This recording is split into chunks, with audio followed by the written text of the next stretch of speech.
سلیم شیزر رحمان بونرم او دا ځانګړی بی کاسټ او دا ځانګړی بی کاسټ د افغان ملت ګوند د محترم مشر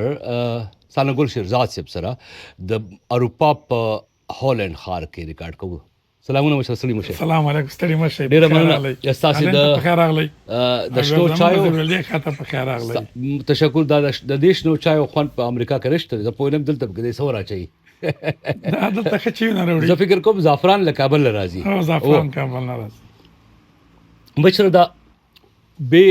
به د تکلف او بغیر د تمهیدا باس شروع کوو. دو برخو کې سره باس کوم مختصر. یو برخه چې د افغانستان د جمهوریت سقوط ته په 15 اگست کال 2023 شوه دی. یو بیا په اروپا کې یا په ټول نړۍ کې افغان ډایسپورا لومبه به شروع کو د 15 اگست دا چې زه محسوسوم دا خبره دا پښتنه ما په ذهن کې ډیر وخت راسیو ما به زبر ډاکټر محمد اشرف غنی صاحب د کومه چې امریکایانو داسې ښکاری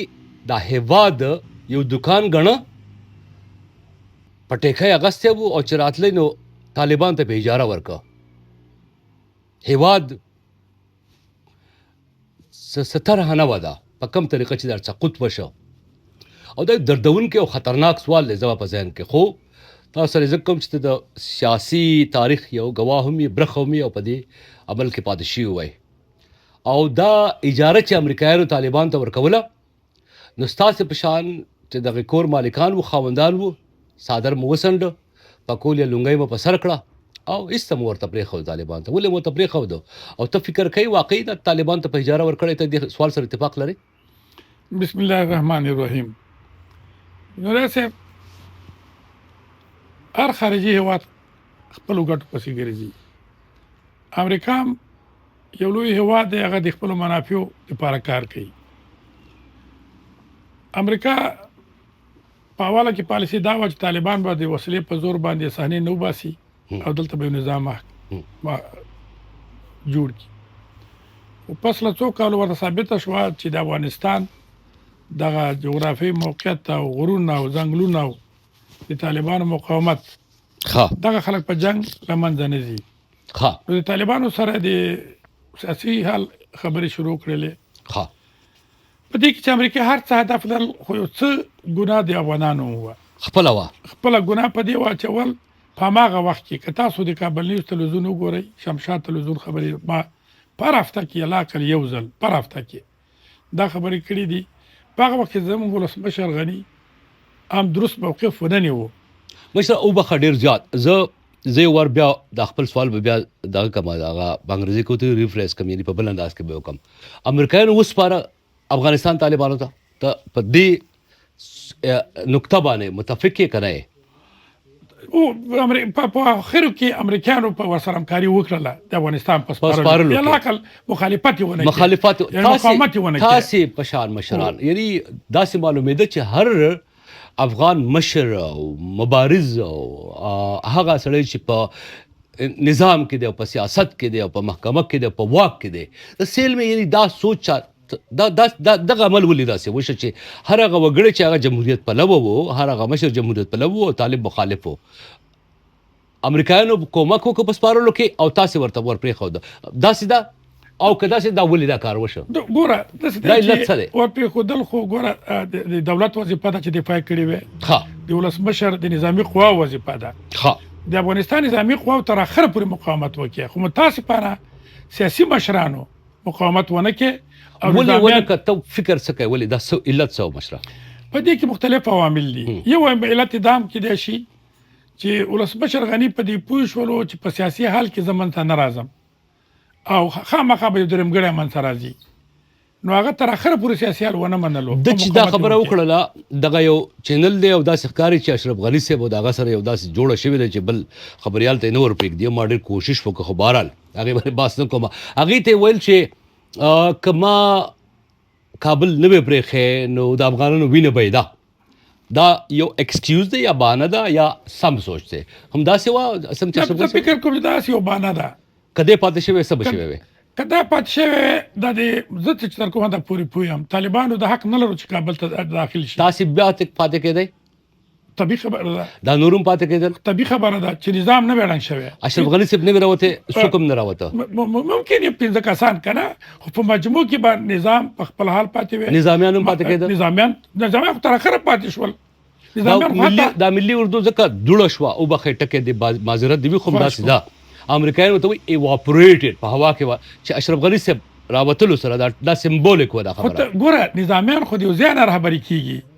او په یو ځای باندې اتکا کوي چې د اتکا د رهبري ځای ورک شي. څونه لویه ګټه کړې وه 20 کاله کې افغانستان هغه څه شی د لاسه لاړ په دې 15 اګست د سقوط سره.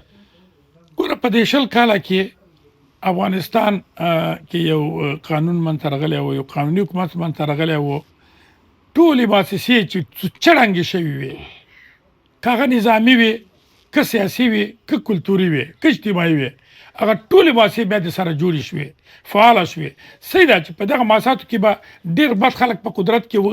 د خلکو خدمت یې نه کولو، د نظام نه دفاع نه کوله، فساد بې حده زیات و. خو په مجموع کې قانون خو بهترین قانون و. خلکو ته ساه اخیستو ازادي وه. د خلکو ته د ساه اخیستو ګوره د بیان ازادي وه، د انتقاد حق موجود و، د ګوندونو تعدد د ګوندونو موجود و او ټولې مؤسسې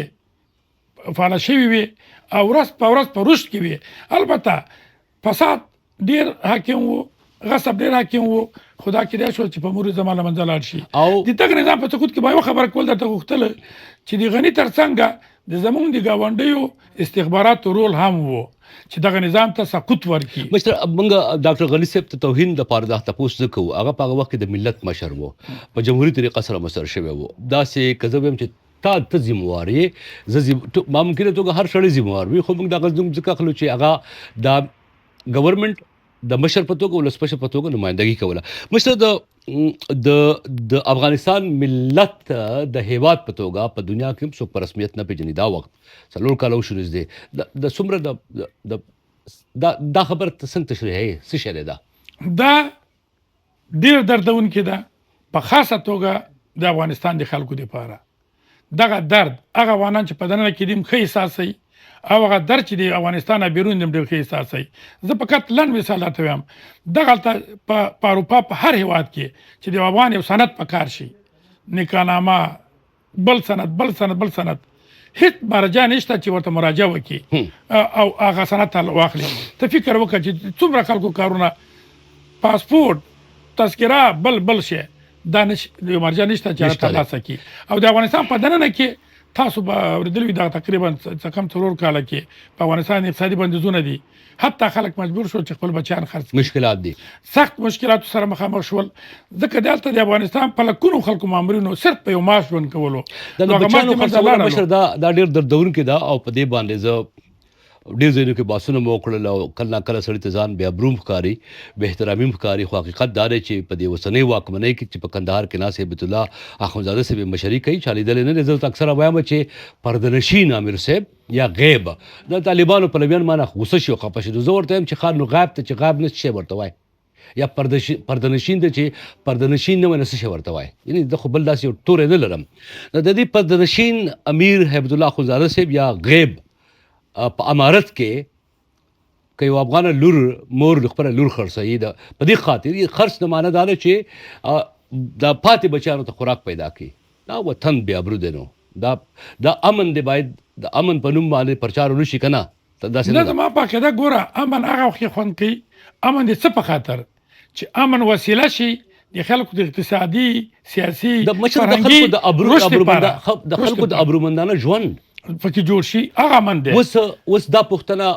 ټولې چې ما وکړلې، تاسو په هر ځای کې اتفاق هم لرئ، اختلاف مو نه دی کړی او دا مشکلات وینئ، تبصره پرې کوئ. یو وخت و چې د کونړ د سیند نه پورې په دا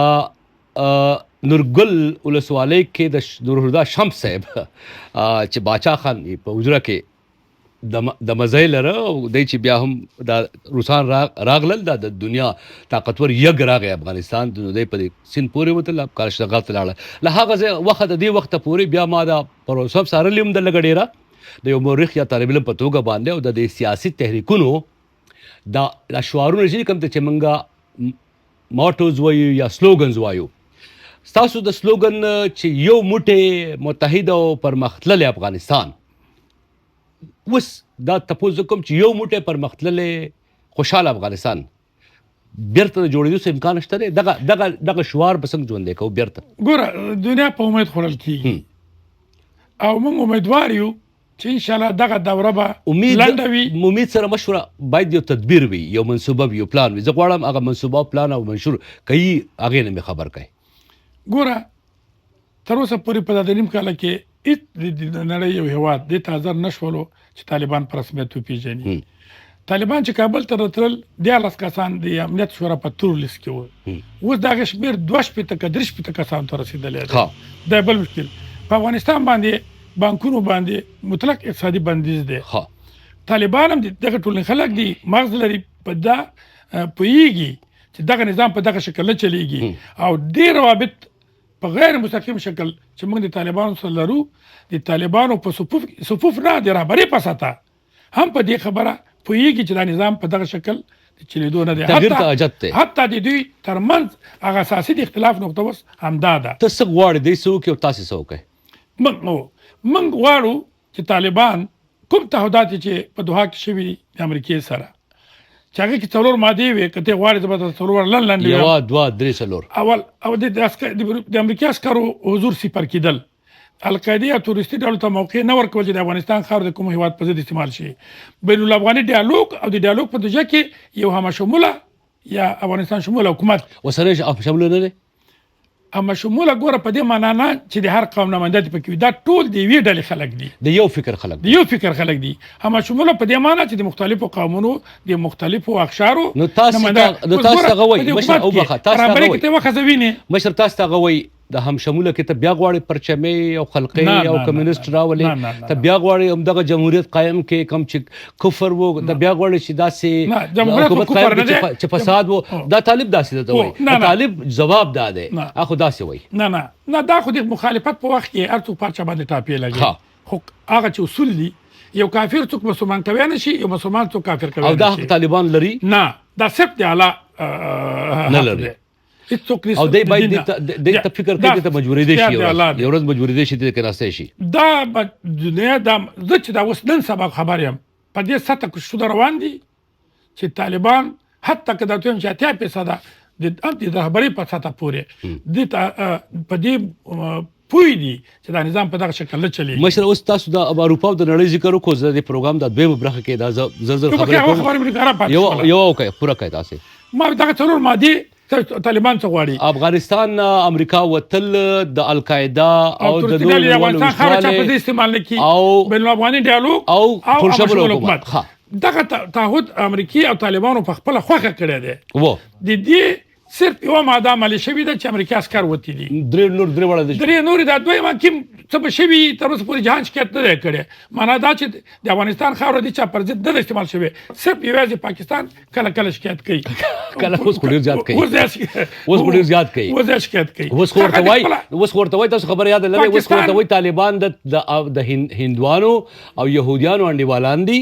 دا غوي جنټان دي، زمونږ له عمر لخوارې کولې و زمونږ خلاف کاری بار تاسو خبره پوره هغه پښتو کې متل دی، پارسي کې متل دی، من چاکن خودش در چا تو چې ساکني سکریا غبرېبي یا ته چې کریا غبرېبي دا ټول پاکستان کړی دي او د پاکستان ریبي. اوس بهر زغواړم چې دا خبره کو چې دغه تعهدات شوي که دغه تعهدات عملي کی دا د افغانانو کوم مسله چې د افغانانو مشکل پالیدو هغه باندې تر اوسه پورې طالب غږ کړی دی امریکا. یعنی د طالب سره یو ځای ژوند کولو ته تاسو څنګه وایي معلومیږي چې تاسو تیار یې؟ ځینې خلک نه دي تیار. مشره مطلب داسې ګوره ځینې خلک نه دي تیار وبخئ، هغه د طالب سره جګړه غواړي، هغه طالب له منځه وړل غواړي، هغه طالب د پاکستان ګوډاګۍ ګڼي، هغه د پاکستان غلام ګڼي، هغه په طالبانو د واکمني په افغانستان حکمرانۍ نه بلکې قبضه ګڼي. څنګه چې ما وویل هغه داسې وایي چې امریکا افغانستان یو دکان ګڼه او طالبان ته په هجاره ورکړه. منګه دا هجاره نه منو، تاسو غواړئ جوړه وکئ روغه وکئ، ځینې نه مني. د هغو د موقف مې وایي درته داسې نه یم چې ته دا وکړه یا مه کوه، دا د هغو خیال دی او دا ظلمي دي، دا ډېر زیات دي. بودریا صاحب که موږ دغه ټاپې شروع کړو چې دا د پاکستان ایجنټ دی پرته د افغان ملت نه، په پاکستان کې کومه ډله په افغانستان کې کومه ډله د پاکستان تغذیه کړې نه ده. هماغه خلک د خپل رهبري تاریخ وګوري چې چیرې کوم ځای نه راجوړ شول. دا دې خبرو تېرېږو موږ د ایرو خبره طالب اوس یو واقعیت دی ټول افغانستان باندې حاکمیت لري د دې نه فکېدل فقط کې د جنګ ته ستاسو موقف کاره شو جنګ مخالف ستاسو موقف کاره شو دا موقف د شاه محمود میاخیل سیب دا موقف د عبدالحلیم والي صاحب فدایي صاحب هم دی دا د امریکا کې ځینې خلکو هم دی خو دا د سمی سادات جنرال نه دی دا د مجید قرار او د نجیب ننګیال دا د مثالونه وایم بهرحال اوس زه بلې برخې ته راځم وخت کم دی او خبرې زر زر زه کوم او تاسو شکر دی ما سره ګزاره کوئ خبره نه شي د امریکا اروپا یا داسې نور هیوادونو کې میشته افغانان چې هغه کډوال شوي دي یو پکې دا اوسنی اثر یا کل دی دې باندې وباس کې لومړی پوښتنه تاسو دلته کې هم دې ته داسې دا ټکي به ووایم بېادبي دې معافي ته سیاسي مشر دې ته پراته یې ناست یې په تمه یې چې امریکایان او اروپایان به بیا طالبان مجبوروي او تاسو سره به د خبرو میز ته کېنئ تاسې تر اوسه پورې نه جرګه وکړه نه مو مرکه وکړه نه مو غټه شورا راوغوښته نه مو کومې رابطه ونیوه نه په یعنې داسې که شوي دي په اروپا کې وړې غونډې شوي دي که شوي دي په برطانیا کې وړې غونډې که شوي دي په امریکا یعنې د ټولو شریک اول خو دلته ټول شموله جرګه باید وشي د ټولو نظریاتو منونکي راوځي شي دغه مخالفه جبهې دغه د مقاومت منونکي دغه د شمال او د جنوب ترمنځ دا اختلاف اول ختم شي بیا به د طالبانو داسې غوښتنه وکړي دا مو تر اوسه ولې ونه کړل بګرا صاحب په دې کې ډېر پرمختګ هم شوی دی هغه خلک چې د جنګ طرفدار او ډېرو سره زه په تماس کې یم ډېر تازر دي چې دا زموږ موقف مني هغه وایي چې زه په طالب مطمئن نه یم چې خبرو ته انتظار څه ته کوي ولې نه یوځای کېږي انشاءالله دا خو دا اوس چې ګوره دغه خلک د یو ملت چې تو پرک شوی که نه د خپل وطن نه وتی په سلګونو ډلو باندې تقسیم شوی د دې بېرته راټولول لږ مشکل کار دی اوس ډېر ټول شوي دي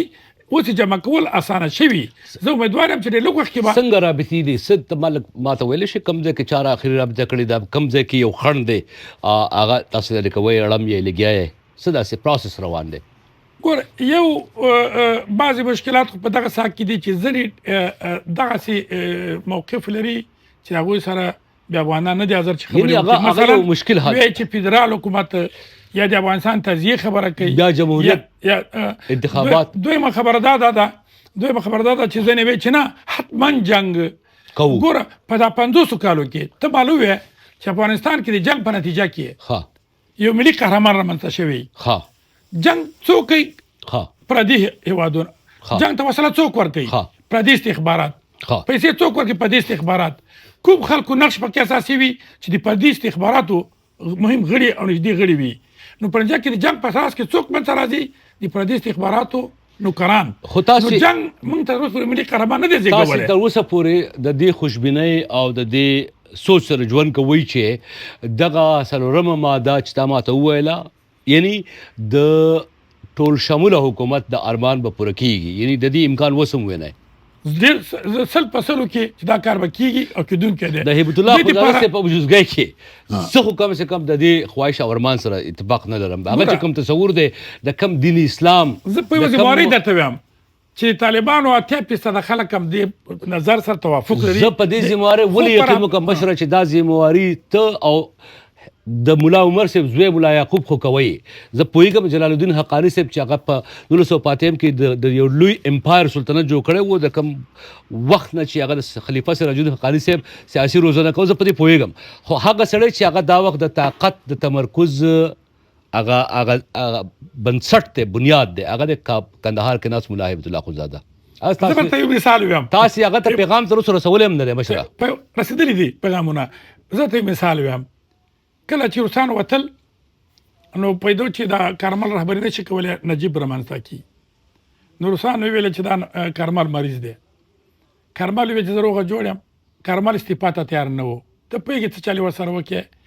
وزیر دفاع وزیر داخله او رئیس وزیر د استخباراتو ور ولېږل چې کارمل سره استعفا وکړه وی تاسو وی غواړئ وی موږ یې غواړو چې استعفا وکړه ته نو نه چلېږي وی بس ومې کړه نو دا تا چې نومونه واخیستل دا څوک دي سراج الدین څوک دی وزیر داخله زه دا پیژنم مشره دا کله مرور شي په دوبۍ کې وي کله په اختر کې میلې له وزیرستان ته لاړ شي دا بل چې دی ډېر ښایسته ځواني لري نصیب دی شي او ډېر ښایسته د دفاع وزیر دی خو بهرحال دی دا وخت چې کندهار ته ملاقات لځین د هغه چیک پوسټو تیریږي چې تلاشي پې ورکوي غلط وایم که سم نه وایم صحیح ده بالکل دې تا خبره چې سراج الدین حقانی صاحب د کندهار د امارت ماڼۍ ته ځي نو په لاره کې دغه تلاشي اخیستل کېږي مشره خو ګوره ښه چې هم په داخل کې خپل خلک ورته وي چې وروره دغه اوس زه په دقیقه توګه خبر یم چې همدغه مشرانو د دوی خپل امیر ته مولوي هبت الله ته ویلي چې دغه نظام په دغه شکل نه چلیږي او هغه ورته څه ویلي دي که ته نه غواړې حمد الله خندا صاحب ورته څه ویلي که دي ته نه غواړې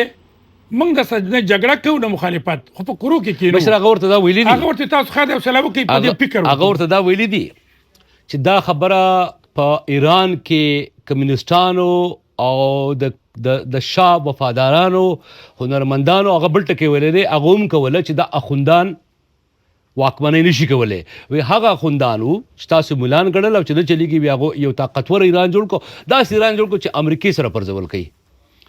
ورته ویلي دي که نه دي ورته ویلي ورته شاید ورته ویلي وي دې کې شک نشته دی خو زه ته خبره کوم چې هم ګوند کې فشار موجود وي هم ملت کې فشار وي هم نړیوال فشار وي نو که هم نړیوال فشار موجود زه په دوا او شاید دا نړیوال فشار ورځ په ورځ زیات شي زه په دوا نه یقین نه لرم ته سیاسي سړی خو دا به تنظیم د دوا کوم چې نصیب مشه اوس به راشه په دې بلې پوښتنې ته مشره چې دلته په اروپا کې ما ولیدل په دا درې څلور هېوادونو کې فرانسا کې او جرمني کې او په دا هالند کې او بلجیم کې او داسې چم ګاونډ کې ډېر افغانان دي ډېر باسواده افغانان دي ډېر تکړه زلمي مې ولیدل چې ملي فکر لري دا ستا په کورنۍ کې ستا زامن مې ولیدل دا بله غونډې مې ولیدې اساسي د ماشومانو هغه خادي و پای کې او ډېرو خلکو سره مې خبرې وکړلې ډېر خواهش لري د ملت د روغ ملت ارمانجن دي په دې کې دا ماڼۍ دا ګاډي دا موټرې دا شین ښایسته اسمان دا ژوند تیری خو ارمان یې دا دی چې کونړ کندهار لغمان پغمان ته بیرته کله لاړ شم دا خلک دا موده پسې واقع کېږي دا ارمانونه به دی مړه شي مشره دا ته فکر کوې اوس فکر نه یو البته خامخا یو څه تاثیر غورځوي او یو تعدادو کې به خامخا فرق راځي خو دا د وطن کوم چا چې په کوم ځای کې زیږېدلی او لوی شوی دا مینه انسان د ژوند تر اخره د لاسه نشي ورکولی دوی کې به دغه مینه وي البته یو محدود کسان او محدود شمېر کې به تفاوت فرق راشي ستا خپله دلته فکر د دې ماشومانو سره ستا خپله تجربه سره ته څه وینې دا خو زما تجربه وه ډېره باور وکړه تا څه ولیدل باور وکړه که زما د خپل کور او بچیانو خبره کې داسې په دوه پخوتګنې شکر دلته زه ما بچیان کار کوي ښه د عزت ژوند کوو او تا ولیدل په خپل لاس یې ګټي خو که دغه نن ورته چې سبا ته ځو دوی پلاره د شپه به ټکټ پیدا نه شي دغه ته حاضر او دغه شان حال څه فکر کوم په دا نورو خیلونو کې او مشرانو کې طبیعي خبره ټول افغانستان خلک ټولو کې دی موږ هلته بادشاه نه وو موږ افغانستان کې غریب خلک وو ټولو کې دی ټولو کې دی د دې نه پرته مشره ډېرې خبرې وې دلته په امریکا کې دا د پی ټي ایم خبرې دي په اروپا کې دا د اروپایانو سره د دې ځای کې ځینې بچیان چې هغه په دې په سیاست کې او د دې په کاروبارونو کې اخته دي دا خبرې دي دغه شان ستاسو په تاریخ کې په دا وطن کې ستا په شان په زرګونو په لکونو مشرانو ډېرې قربانۍ دي هرې کړې نه جنازې پورته شوي دي څوک پکې جوبل دي څوک پکې کونډې دي څوک پکې یتیمان دي څوک پکې بوري دي په هغې هم باسونه پکار دي باید وشي خو هغه به یو بلې موقعې ته پرېږدو ما ستاسې سره په دې ننني زما د دې پروګرام دا خېټه لږه وړه ده دا زه غټوم او بیا به مو کوشش دا وي چې دا پروګرامونه دغه چې دی دا خېټه لږه غټه شي اوږد باسونه وکړو زه ډېر شکریه ادا کوم ستاسې د کور د ماشومانو د میلمستیا او ستا زما سره دلته د ناستې ستاسې زما دا سوال زه چا هم نه کوم دا د پیغام سوال زه ځکه نه کوم چې پیغام خو په ټوله مرکه کې لاړ نو بیا به څه پیغام وکړو البته د یو روغ ستاسې په د ګوند د سیاسي شعار په ټکو کې به ختمه کړو چې د یو موټي خپلواک او پرمختللی لوی افغانستان په هیله ډېره مننه بشره تشکر چې ماته موقع راکړو ژوندي آباد اوسئ ژوندي اوسئ ژوندي آباد اوسئ تشکر